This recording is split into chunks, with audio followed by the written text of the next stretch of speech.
Kentucky Senator Rand Paul had something to say that created a little bit of a furor this week. Let's roll the tape.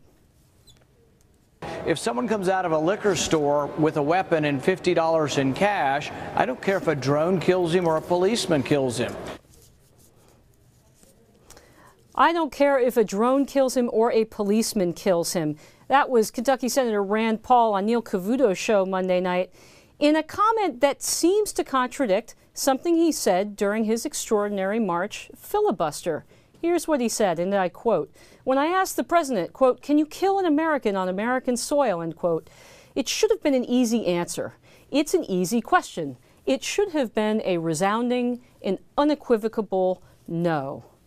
Well, what does this contradiction say about a man who is tipped to be an important influence on the Republican Party? Editorial board member Dorothy Rabinowitz joins me now. So, Dorothy, is he against drones or is he for them?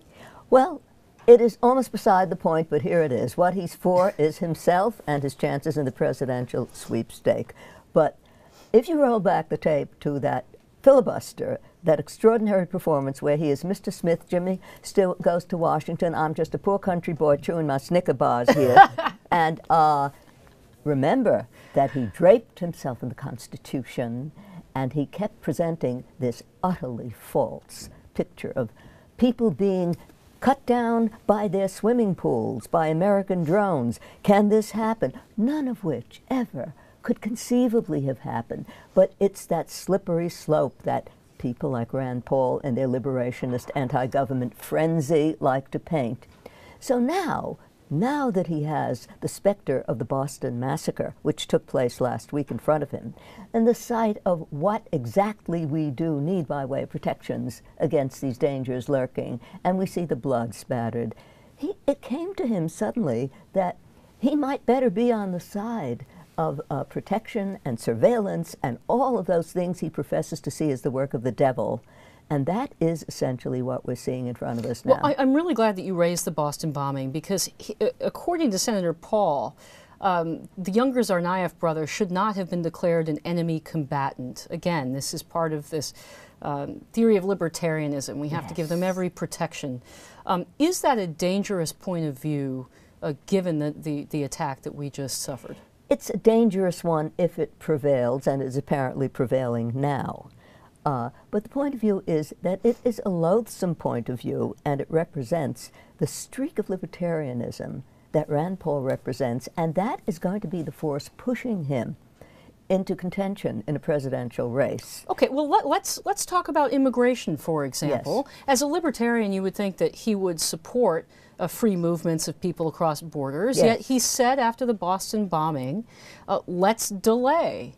How does that, I mean, how do you square that circle, Well, Dorothy? there's a word to sum it all up. It is really called opportunism and hypocrisy and all of those terrible things that we're used to in politicians, except for this. We are now in a dangerous place, a place where the Republican Party's integrity is really threatened by forces like Rand Paul, who, clothing themselves in the purity of the Constitution in the most profound ignorance, have put us in the position where everything that the government does is suspect until we have an emergency like this. Okay, Dorothy, we have less than 30 seconds left. I'm going to try again on behalf of Senator Paul. He went to Howard University to speak to that community, African-American community largely. Isn't that a refreshing change? Isn't that something that the GOP wants to do? Isn't there some redeeming quality there?